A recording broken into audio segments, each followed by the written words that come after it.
Votre véhicule est équipé d'un système de surveillance de la pression des pneus. Ce système mesure la pression des 4 pneus et envoie les relevés à votre véhicule. Si le système détecte une baisse de pression dans un ou plusieurs pneus, il allume le témoin de basse pression dans le groupe d'instruments et fait retentir un carillon. Si le témoin s'allume, cela indique que la pression d'un ou de plusieurs pneus est insuffisante et que le pneu doit être gonflé à la pression recommandée par le fabricant. Vous trouverez ces renseignements sur l'étiquette qui se trouve sur la paroi intérieure de la porte du conducteur. Si le témoin s'allume pendant une courte période puis s'éteint, la pression de gonflage du pneu doit tout de même être vérifiée.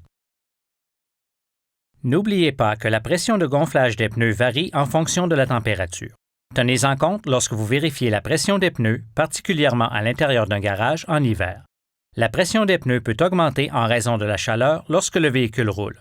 Ne réduisez pas cette augmentation normale, sinon la pression de votre pneu sera trop basse.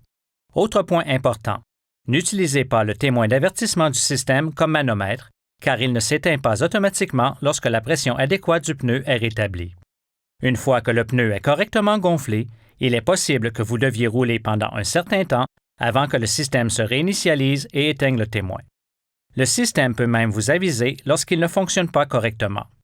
Le témoin du système de surveillance de la pression des pneus clignote pendant 75 secondes, puis il reste allumé s'il a détecté une anomalie pendant la vérification.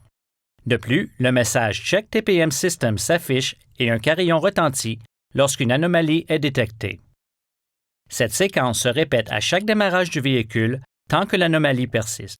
Le témoin du système de surveillance de la pression des pneus s'éteint lorsque l'anomalie n'est plus présente. Consultez les guides d'instructions sur le DVD d'information du propriétaire pour plus de détails et pour obtenir d'autres renseignements importants sur la sécurité.